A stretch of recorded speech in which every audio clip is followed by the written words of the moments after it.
kekuatan dalam Kristus. Shalom Bapak Ibu Saudara kasih Tuhan, apa kabarnya?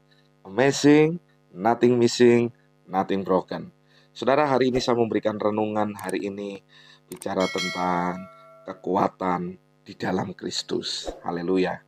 Kita belajar tentang kekuatan di dalam Kristus. Kita buka firman Tuhan di dalam Roma 12 ayat yang ke-12. Roma 12 ayat 12 dikatakan demikian firman Tuhan, bersukacitalah dalam pengharapan, sabarlah dalam kesesakan, bertekunlah dalam doa. Yang pertama, Bapak Ibu, dikatakan bersukacitalah dalam pengharapan. Apapun yang menjadi pengharapan dalam hidupmu, pengharapan yang kau taruh dalam Kristus, mari bersukacita. Mari berbahagia dengan pengharapan yang kita hadapkan kepada Kristus. Dikatakan pengharapan kita di dalam Kristus adalah sauh yang kuat bagi jiwa kita, jangkar buat jiwa kita. Dan dikatakan pengharapan itu tidak mengecewakan. Selama kita menaruh pengharapan kita di dalam Tuhan, percayalah pengharapan kita di dalam Tuhan tidak akan pernah sia-sia. Katakan amin. Pengharapan kita tidak pernah sia-sia, tapi pengharapan itu justru membawa kita mengalami akan kasih, kuasa. Kita mengalami yang namanya mujizat pertolongan daripada Kristus. Jadi tetap berharap di dalam Dia, tetap berseru kepadanya, dan bersukacitalah akan itu. Orang yang bersukacita adalah orang yang bergembira, orang yang terus akan menikmati anugerah Tuhan. Karena sekalipun ada pergumulan, dia tetap bersukacita akan itu, karena pengharapannya tidak pernah sia-sia. Yang kedua dikatakan sabarlah dalam kesesakan. Saudara, kata sabar adalah salah satu daripada buah roh. Orang yang hidup dipimpin oleh Roh Kudus akan hidup oleh roh, dan hidupnya punya yang namanya buah roh. Produknya adalah buah roh. Salah satu daripada buah roh adalah kesabaran. Ternyata kita diajar untuk sabar ketika kita sedang dalam kesesakan, kita sedang dalam pergumulan, kita sedang dalam tekanan, bahkan ketika kita sedang dalam penderitaan sekalipun kita harus sabar. Nah, ada banyak orang Kristen tidak sabar. Ada banyak orang pengennya cepat-cepat, pengennya segera, pengennya seperti melewati proses. Saudara, saya percaya Tuhan sanggup menolongmu. Tuhan sanggup untuk menyatakan mujizat dalam hidupmu. Tapi ketika proses atau kesesakan yang kita alami, mari belajar sabar.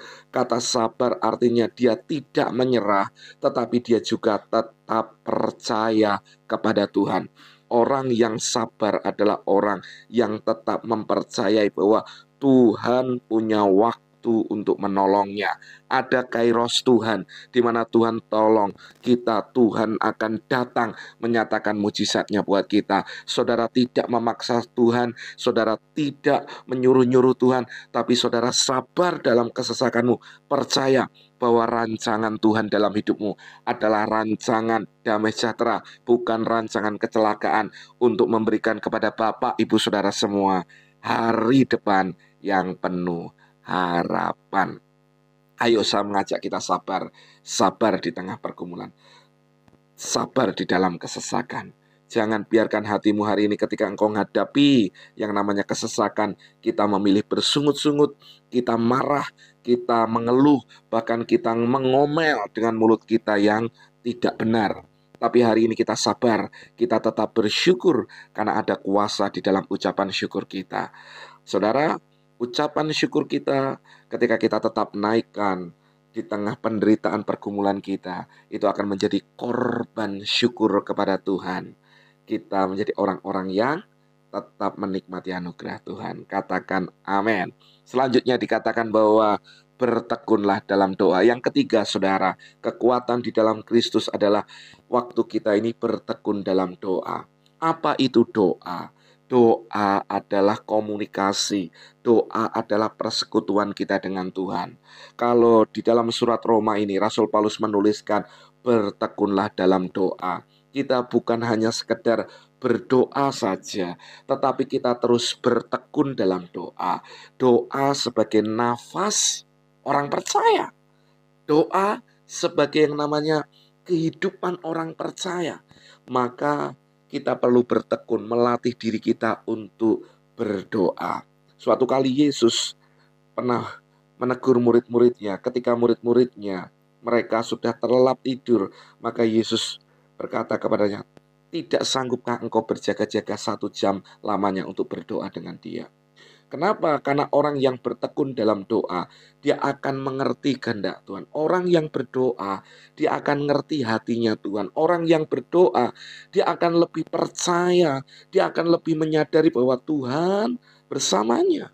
Tapi orang yang jarang membangun komunikasinya, dia merasa seorang diri dan seringkali kehilangan yang namanya persekutuannya dengan Tuhan. Maka saudara, bertekunlah dalam doa. Janganlah kerajinanmu kendor. Biarlah rohmu menyala-nyala. Demikian Roma 12 ayat 11 berkata. Jadi biarkan kerajinan kita untuk kita berdoa itu menjadi kekuatan buat kita. Kekuatan kekristenan bukan kita mengandalkan yang namanya kekuatan daging kita, kemarahan kita, emosional kita. Tapi kekuatan kita saat kita bertekuk lutut, kita berdoa, kita memakai hati kita, jiwa kita untuk berseru, bertekun dalam doa-doa kita.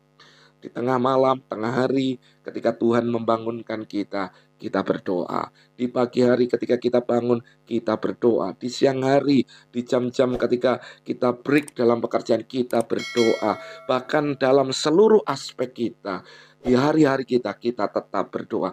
Orang yang bertekun dalam doa, dia akan mengalami pertolongan dan mujizat Tuhan. Percayalah saudara, maka Yesus mengingatkan kepada kita seperti seorang janda dengan seorang hakim yang lalim.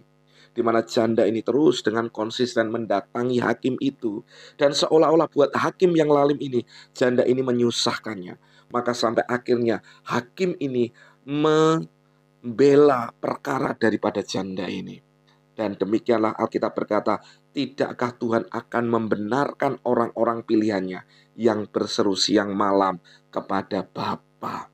Jadi waktu kita berdoa, kita berseru, kita membangun komunikasi kita dengan Tuhan. Saudara dengarkan ini, doamu akan menjadi kekuatan yang kita akan melihat bagaimana Tuhan dekat, Tuhan mengasihi, Tuhan memberkati hidup Bapak Ibu Saudara. Biarkan renungan ini menjadi berkat buat saudara. Renungan ini boleh menguatkan hati saudara. Itulah kekuatan di dalam Kristus. Bersukacita dalam pengharapan, sabarlah dalam kesesakan, dan bertekunlah dalam doa. Biarkan kita semua dikuatkan, kita semua menjadi orang-orang yang terus mengasihi Tuhan. Tuhan Yesus memberkati. Shalom. God bless you all. Amin.